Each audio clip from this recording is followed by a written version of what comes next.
খারাপ করো না, একদম স্পিকার নিয়ে আর ডিজে সেটআপ নিয়ে চলে এসেছি পুরো।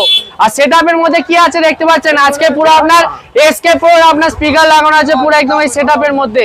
আর এসকে প্রো একবার যদি লাগিয়ে নেন ও একদম লাইভ পুরো একদম ঝিঙ্গালালা হয়ে যাবে পুরো। এই সেটআপ যদি একবার নিয়ে যান পুরো সেটআপের মধ্যে আপনার কি আছে দেখতে পাচ্ছেন, এখানে আপনার 1 2 3 4 চারখানা টপে আছে। আর টপের মধ্যে আপনার 500 ওয়াট করে আপনার এসকে প্রো স্পিকার লাগানো আছে 450 এইচ এরকম চারখানা টপ হয়ে গেল। আর বেসের মধ্যে আপনার ডুয়াল বেস আছে চারখানা ডুয়াল বেস, এর মধ্যে আপনার 1500 ওয়াট করে আপনার স্পিকার লাগানো আছে। সেটআপ চালানোর জন্য আপনার 2 পিস পাওয়ারফুল অ্যাম্পলিফায়ার আছে, মিক্সার আছে, বুস্টিং কর্ড আছে, স্টেবিলাইজার, আরো অনেক কিছুই আছে দাদা। এবং দাদা সাথে এসেছে, দাদা কোথা থেকে এসেছেন, কাহা से आए आप?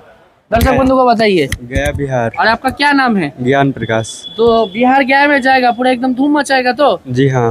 और दर्शक बंधु को क्या बोलना चाहते हो? अब भी आइए और लीजिए। তো দাদা তো নিয়ে গিয়ে খুশি, আপনি কখন আসছেন? আপনি আসুন এসকে ইলেকট্রনিক্স কলকাতায় ভিজিট করুন। আর এর প্রাইস জানতে হলে স্ক্রিনে দেওয়া নম্বরে কন্ট্যাক্ট করুন আর দোকানে ভিজিট করুন।